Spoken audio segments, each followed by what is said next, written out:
Welcome everyone. This is the Indian Express of 18th August and I am explaining this news. I will explain this in 3 steps. First is why is the news, second what is the news, and third is what are the future prospects of the news. So let's get started with our first news. As you can see, Union Minister Puri announced housing for Rohingya, home steps in to say no such move. So why is this news? This news is because of Rohingya population. These Rohingyas are Indo-Aryan ethnic group who predominantly follow Islam religion, and they used to live in Rakhine state of Myanmar. As you know, before this Rohingya genocide in 2017, there were approximately 1.4 million population of Rohingya that used to live in Myanmar. So now what India is doing, we will see what is the news.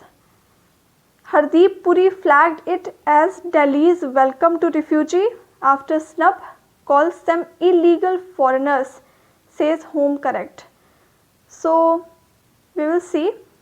Hours after he announced, Puri announced Wednesday that Rohingya refugees would be provided housing and police protection in Delhi.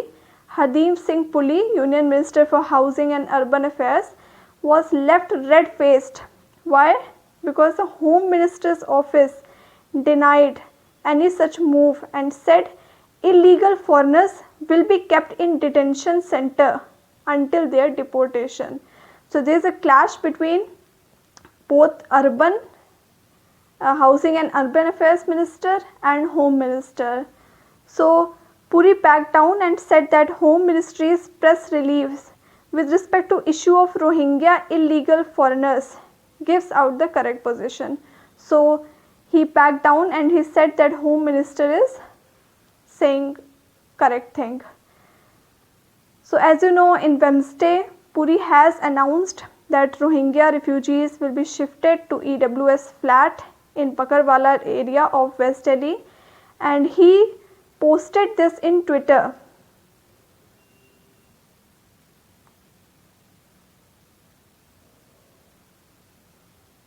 He posted a clip of a report by news agency ANI which quoted unnamed officials saying around 1100 Rohingya staying in tents will soon be shifted to flats.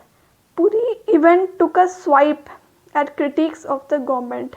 So he posted this clip and saying that these Rohingyas that were staying previously in tents will be shifted to the EWS flat in West Delhi. So what comes now is that Home Minister's office has said that with respect to news reports in certain sections of media regarding Rohingya illegal foreigners. So this choice of word that illegal foreigners that Ministry of Home Affairs has clarified is important because it has not given any direction to follow or to provide EWS flats to Rohingya illegal migrants at Bakarwala in New Delhi. So it clarified that government was trying to deport them, said that government of Delhi has proposed to shift the Rohingya to a new location, and Ministry of Home Affairs has directed GNCTD to ensure that Rohingya illegal foreigners will continue at present location, as Ministry of Home Affairs has already taken up the matter of their deportation with the concerned country through Ministry of External Affairs. As you know, Rohingya Muslims flew to a few countries such as India, Bangladesh and few Arab countries. So what Indian Home Ministry is trying to do, it is trying to deport them back into the country from where they came, like Myanmar.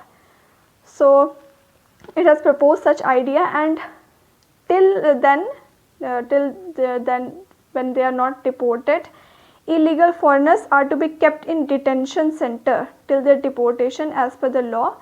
Government of Delhi has not declared the present location as a detention center. It has not till then assured that what is the present location, what is the detention center, where it is located. They have been directed to do the same immediately, but they will do same. They will locate where they will locate the detention center very soon. An almost identical statement headlined Rohingya illegal foreigners was issued later by the Ministry of Home Affairs. So there was a clash, but it sorted out because Ministry of Housing and Urban Affairs followed what Ministry of Home Affairs said. So this was the news. What are the future prospects? We will see how well they do a mutual treaty with other countries such as Myanmar, whether they will accept this population back or not, because there was a genocide that occurred in 2017. So we will be tracking this news and we will see what India and other countries will do with the population. So moving forward more, this is more of Uttar Pradesh news. And then this is a news, Jammu and Kashmir 25 lakh new voters rolled revised to include those ordinary residing. So why is this news? As you know, the seats were increased. The election seats, the Lok Sabha seats were increased in Jammu and Kashmir, both of them. So as you know, the seats increased, so voters also increase, and as you know, population is increasing. That is why the voters who are eligible, that is who are of 18 years, have enrolled. A special summary is being held for the first time in Jammu and Kashmir after abrogation of Article 370 in 2019, a precursor to long waited elections in the state. So this is after 2019, there will be the first time that this is electoral rules are being held. So this is a news, I think this is obvious news and no such new thing is there.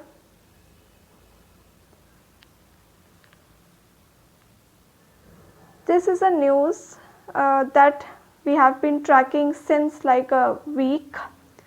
China ship in Lanka. India monitors developments that have bearing on its security, says Jaishankar, who is Minister of External Affairs. So why is this news? As you know, China is docking a spy ship, a military ship, in Sri Lanka's Hambantota port in order to track Indian naval bases, in order to track the activities and actions that India is taking in its southern region. So what is the news?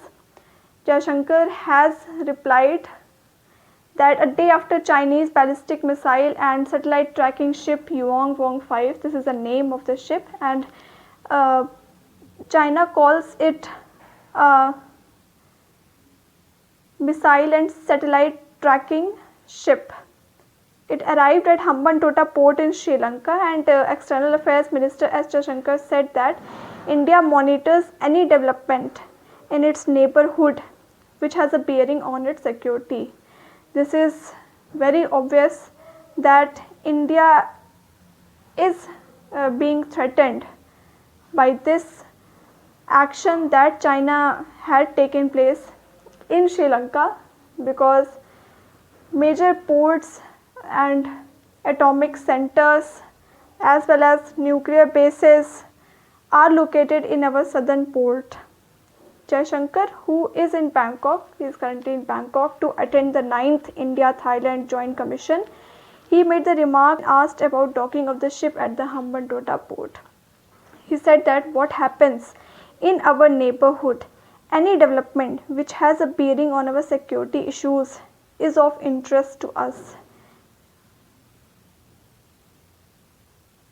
So, as you know, China in the past few days has told in its press conference that it do not want any third party to interfere between India and Sri Lanka, and Sri Lanka has also called that it is a sovereign country and it can take its own decisions.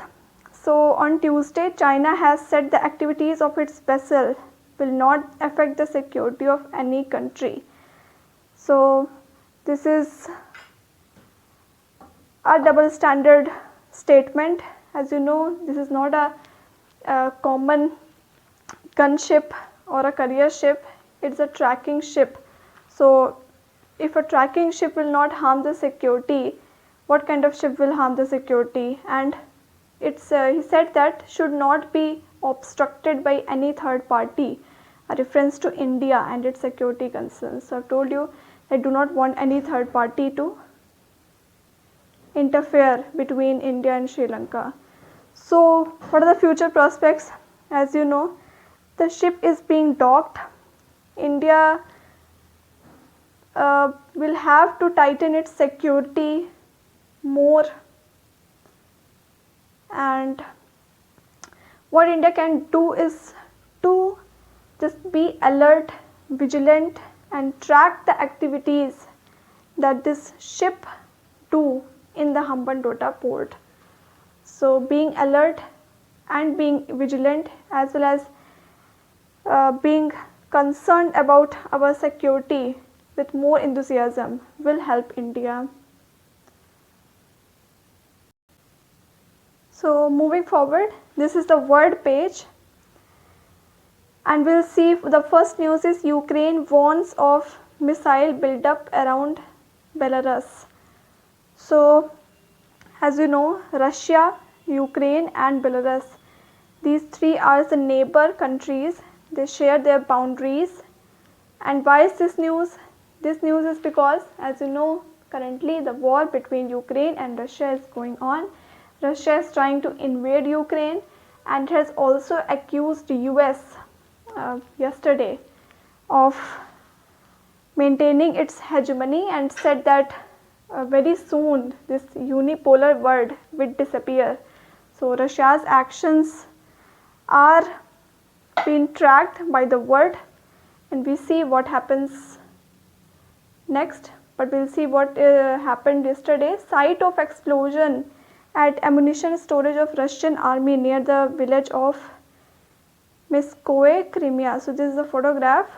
What happened is, as Russian forces failed to gain ground in eastern Ukraine and fortified defensive positions in the south, Ukrainian officials are warning of a buildup of Russian long-range missile system to the north in Belarus, which has served as a key staging ground for Moscow in the war. As you know, Belarus is the key and you can say main ally of Russia. Belarus is allowing Russia to use the country's land for performing any kind of military operations that Russia wants to do, that Russia wants to strike Ukraine. So he said that he has raised concern, Ukrainian border in Belarus has raised concern, and we will see what happens in the future, because this is going on. And one is the statement that there has always been a certain threat from the territory of Belarus, and let me remind you that it was its territory that Russia used from the first days of the full scale invasion. So I've already told you that Belarus was the country that permitted its land to be used by Russia to attack Ukraine.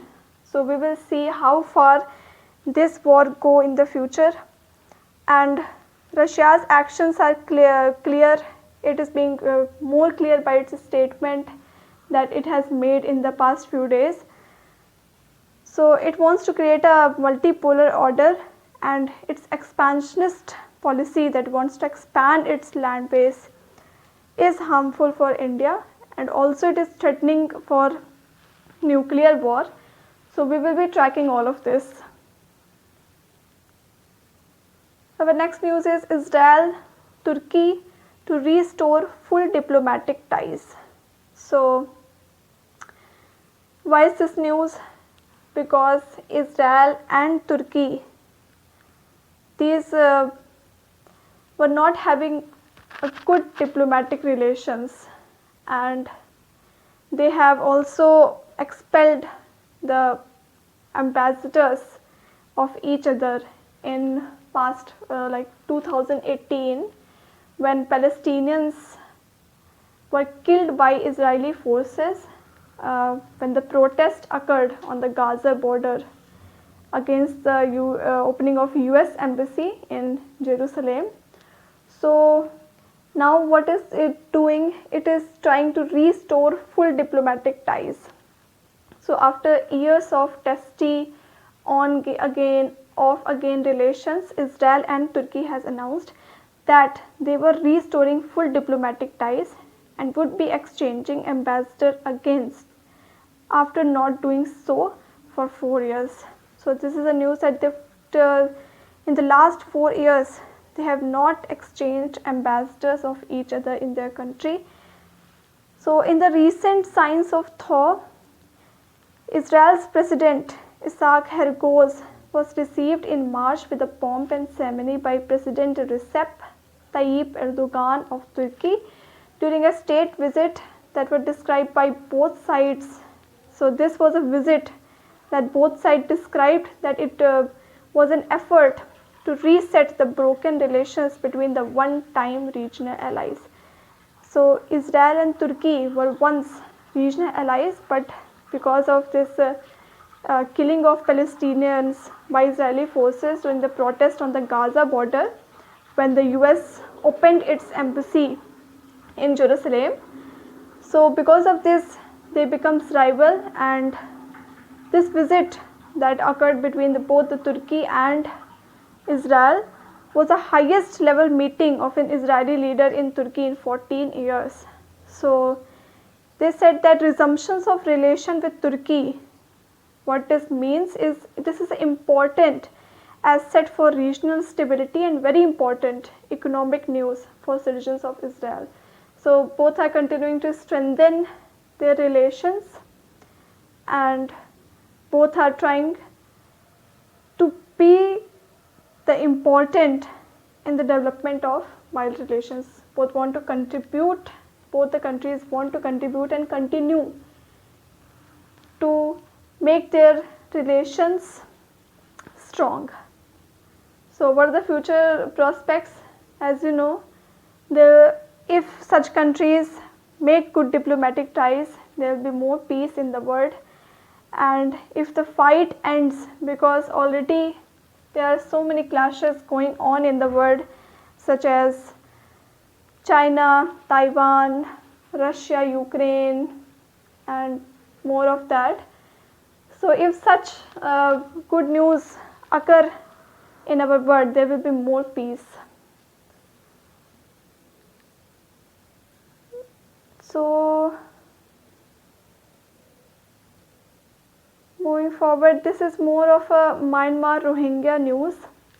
So PM Hasina tells UN official. So Bangladesh leader has told UN official that the hundreds of thousands of ethnic minority Rohingya refugees who are living in crowded camps in Bangladesh must return home to Myanmar, where they fled waves of violent persecution.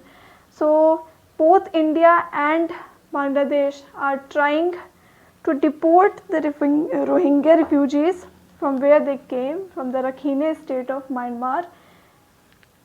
They were of good population there, but because of genocide and before that, they flew to other countries out of fear. So the PM Sheikh Hasina has made the comment to UN High Commissioner for Human Rights Michelle Bachelet in Dhaka. So we will see. She said that Rohingya nationals of Myanmar and they have to be taken back. We will see how UN will help to improve the safety of this Rohingya population inside Myanmar, because they are already in danger. They have fled out of Myanmar, not with the happiness but because of fear. So if all the countries and UN would try to secure the safety and peace in their own country, they will be deported to their native country.